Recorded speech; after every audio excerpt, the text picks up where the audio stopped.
Hello, everyone. Our final project is treating altitude sickness with robotics, and our team is Altitude Sick Engineers, which consists of Jason Smith and myself, Isaac Campos. So let's get into it. The problem statement is, since altitude sickness and hypoxia are basic laws of nature, we need to develop a solution to warn and treat customers of altitude sickness to promote safety among high altitude travelers, pilots, etc.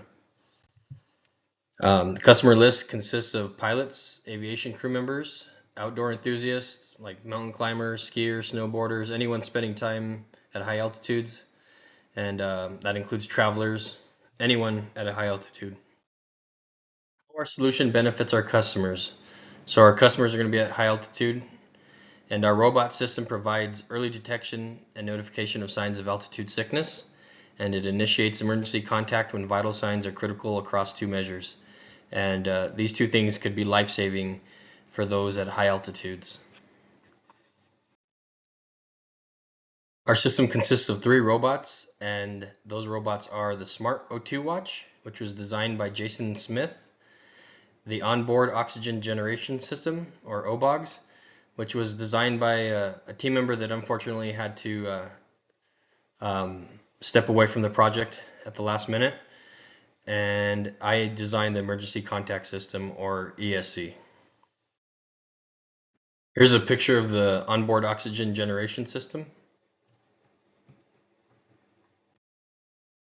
Here's a flowchart and circuit for the OBOGs, and what it essentially does is read O2 and heart levels, and it'll illuminate a light based on certain thresholds, and then it communicates with the ESC.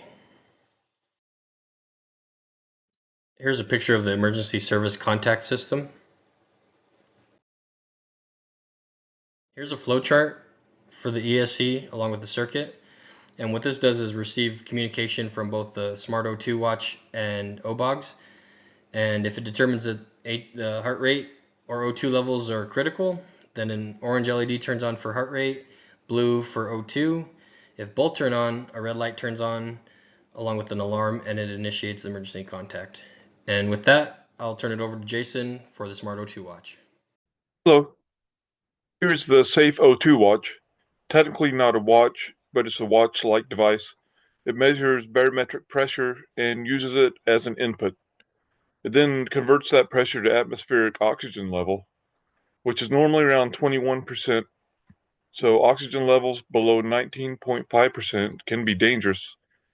And if levels fall below the threshold, the watch warns the user by producing a alarm sound and by vibrating.